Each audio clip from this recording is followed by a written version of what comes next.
I think I was levitating. I actually don't believe I was touching anything. The first thing you have to remember, I don't know what you've heard from other people, but most of us didn't believe we would land on Apollo 11. Did people told you that? In their opinion, that they thought we would make it the first time? I didn't believe we would ever land the first time.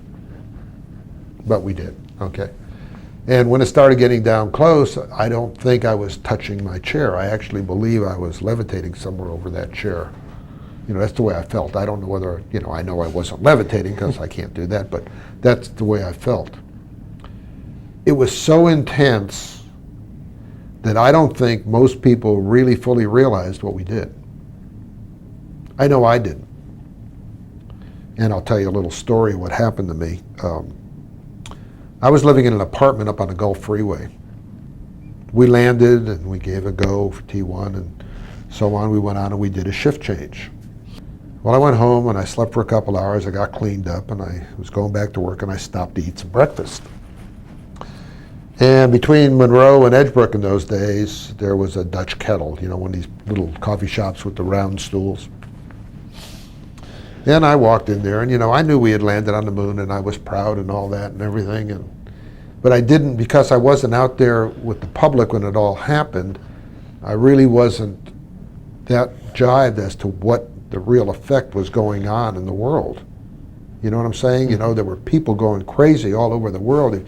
You'll see these pictures on the movies and the newsreels. You'll see thousands of people standing in Times Square watching this stuff and so on, you know?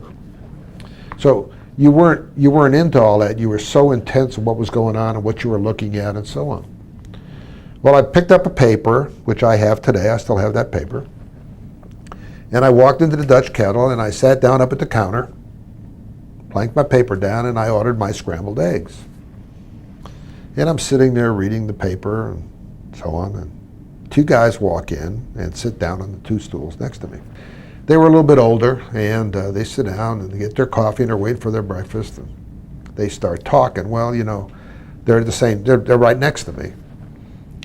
And one of them says to the other one, he said, you know, I went all through World War II. I landed at Normandy on D-Day.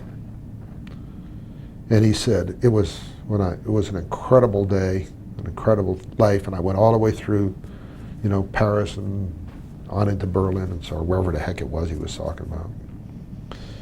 He said, but yesterday was the day that I felt the proudest to be an American.